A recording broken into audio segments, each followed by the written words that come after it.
থাকেন। আজকে আমাদের এই ধর্ম সনাতনী ধর্ম, সনাতন ধর্ম হচ্ছে সর্বশ্রেষ্ঠ ধর্ম।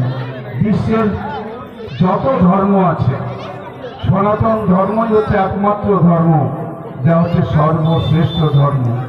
তাই সনাতন ধর্মে সমস্ত মানুষকে সমানভাবে দেখার অধিকার আছে, সমস্ত মানুষের তার বেঁচে থাকার অধিকার দেয়।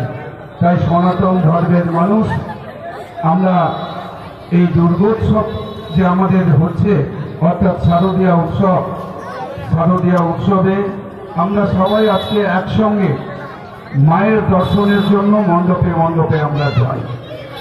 এই মণ্ডপে আমরা দেখতে পাই হিন্দু, মুসলিম, শিখ, ইসাই সব ধর্মের মানুষ তারা একসাথে একাকার হয়ে আমাদের এই শারদীয়া উৎসবে তারা মণ্ডপে মণ্ডপে মায়ের দর্শন করতে যান, মায়ের আশীর্বাদ নিতে যান।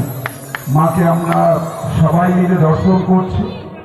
এই মহাসপ্তমীতে আমরা সবাই একসাথে, আমরা যেভাবে দেখছি প্রত্যেকটা মণ্ডপে মানুষের ভিড়, প্রতিটা মণ্ডপে মানুষ হচ্ছে আনন্দ করছেন, মাকে আজকে সবাই দর্শন করছেন।